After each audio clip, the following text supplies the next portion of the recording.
India में कोविड-19 का second wave पहले ही बहुत ज्यादा नुकसान दे चुका है इंडिया को। अब कोरोना का थर्ड वेव क्या इंडिया को इससे भी ज्यादा नुकसान पहुंचाएगा या फिर ये उतना ज्यादा इफेक्टिव नहीं होगा। इस वीडियो में हम बात करने वाले हैं थर्ड वेव के बारे में, डेल्टा या डेल्टा प्लस वेरिएंट के बारे में। साथ ही साथ आखिर इंडियन वैक्सीन कोवैक्सीन के ऊपर रोक क्यों लगाया गया है, क्या ये एक पॉलिटिकल मूव था? We will discuss this in this video, so stay tune with us.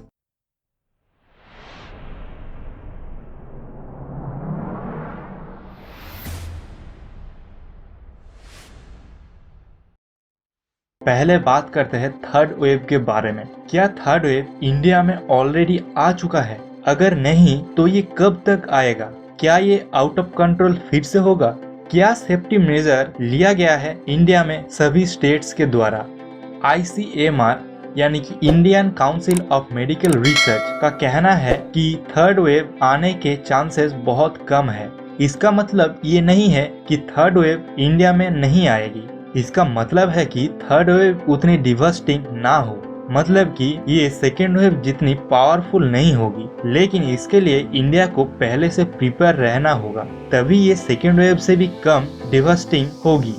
Preparation में हमें वैक्सीनेशन ड्राइव को कंप्लीट करना होगा, जो हमारे इंडिया की मेजॉरिटी पीपल में एक हार्ड इम्यूनिटी बनाएगा, जो थर्ड वेव को सस्टेन कर सके या फिर सस्टेन कर पाए एंड न्यू वेरिएंट बहुत ज्यादा डेंजरस ना हो। इन सभी बातों के चलते थर्ड वेव उतनी डिवास्टिंग नहीं होगी। सेकेंड वेव के कंपेयर में डॉक्टर्स द्वारा ये कहा जा रहा है कि थर्ड वेव नवंबर या दिसंबर तक आ सकती है एंड हमें इस टाइम पीरियड को इन सभी प्रिपरेशन को कंप्लीट जरूर से करना होगा, नहीं तो पिछले बार की तरह इस बार भी इंडिया को बहुत ज्यादा नुकसान होगा।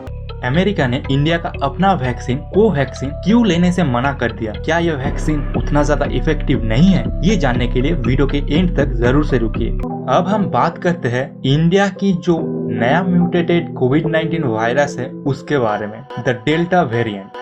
कुछ समय पहले कोविड-19 के एक वेरिएंट को इंडियन वेरिएंट कहा जा रहा था। अभी WHO ने इसका नाम बदल के डेल्टा वेरिएंट रख दिया है। ये डेल्टा प्लस अल्फा वेरिएंट ये दोनों ही सेकेंड वेव का कारण बना था। अब इसी ही वेरिएंट में म्यूटेशन आया है, जिससे ये डेल्टा प्लस वेरिएंट बन गया है। And similar mutation beta version में भी हुआ था, जो साउथ अफ्रीका में हुआ। 16 जून तक ये वेरिएंट 11 कंट्री में स्प्रेड हो चुका था।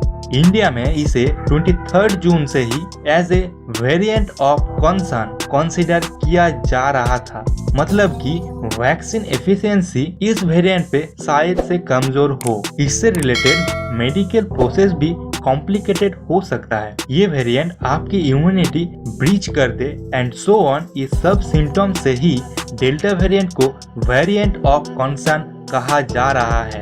डेल्टा प्लस वेरिएंट के अलावा भी कई वेरिएंट है जिसको वेरिएंट ऑफ कंसर्न के लिस्ट में रखा गया है। डेल्टा वेरिएंट अभी मोर देन 10 प्लस स्टेट्स में स्प्रेड हो चुका है एंड ऑन 26 जून को ही इससे रिलेटेड फर्स्ट डेथ तमिलनाडु में रिपोर्ट किया गया है।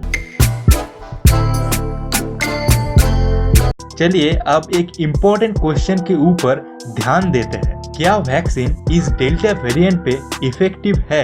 ये इंफॉर्मेशन ICMR जल्दी ही दे देगी, because virus separation process complete हो चुका है। So let's wait for the verdict from ICMR itself. अभी तक अगर वीडियो अच्छा लग रहा है तो वीडियो को एक लाइक जरूर से कीजिए, पसंद ना आए तो डिसलाइक भी कीजिए। साथ ही अपना राय नीचे कमेंट पे जरूर से लिखिए एंड चैनल को सब्सक्राइब करके बेल आइकन पे क्लिक कीजिए, ताकि आने वाले समय में हर एक वीडियो का नोटिफिकेशन सबसे पहले आपके पास पहुंच सके। Covaxin in America. अभी कुछ न्यूज चैनल में देखा जा रहा है कि अमेरिका ने कोवैक्सीन को, जो कि हमारे भारत में भारत बायोटेक के द्वारा बनाया गया था, उसको वापस कर दिया गया है। तो अभी सबके मन में ये चल रहा है कि इस वैक्सीन में क्या कुछ इश्यूज है, क्या ये वैक्सीन प्रॉब्लमेटिक वैक्सीन है? For all your questions the answer is no. Actually America ने ऑलरेडी ह्यूज अमाउंट इन्वेस्ट करके अपने वैक्सीन प्रोड्यूसिंग एफिशिएंसी को ऑलरेडी बढ़ा चुका है and so they have stopped a lot of emergency vaccine जिसके अंदर हमारा कोवैक्सीन भी आता है। इसका मतलब है कि कोवैक्सीन फुल्ली सेफ और इफेक्टिव है, बट अमेरिका का परमिशन नहीं है क्योंकि कोवैक्सीन ने अमेरिका में परमिशन ही इमरजेंसी यूजेस के लिए ही मांगी थी एंड देयरफॉर कोवैक्सीन को जस्ट फुल अमेरिका में वैक्सीन के लिए परमिशन मांगना होगा, जो कि मिल भी जाएगा।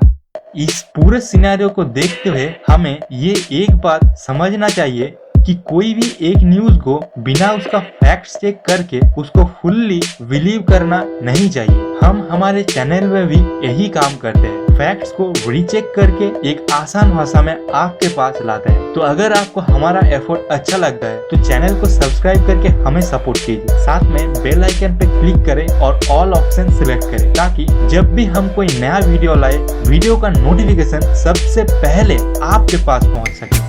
So let's come into a conclusion. Research के अनुसार हम लोगों के पास थर्ड वेव से पहले अभी नवंबर तक का टाइम है।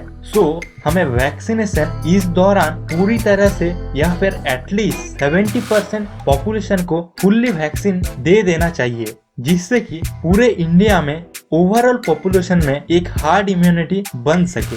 अभी भारत में 18+ कैटेगरी में अप्रोक्स 94 करोड़ पीपल आते हैं एंड 2 डोज के हिसाब से इन टोटल हमें 188 करोड़ डोजेज की जरूरत है। अभी इंडिया को 153 करोड़ डोजेस की जरूरत है। इंडिया में अप्रोक्सली 70 लाख डोजेस डेली लग रहे हैं एंड इस स्पीड से चले तो टोटल वैक्सीनेशन अप्रोक्स 210 डेज में कंप्लीट होगा। मतलब कि फर्स्ट वीक ऑफ फरवरी तक ये वैक्सीनेशन प्रोसेस कंप्लीट हो पाएगा।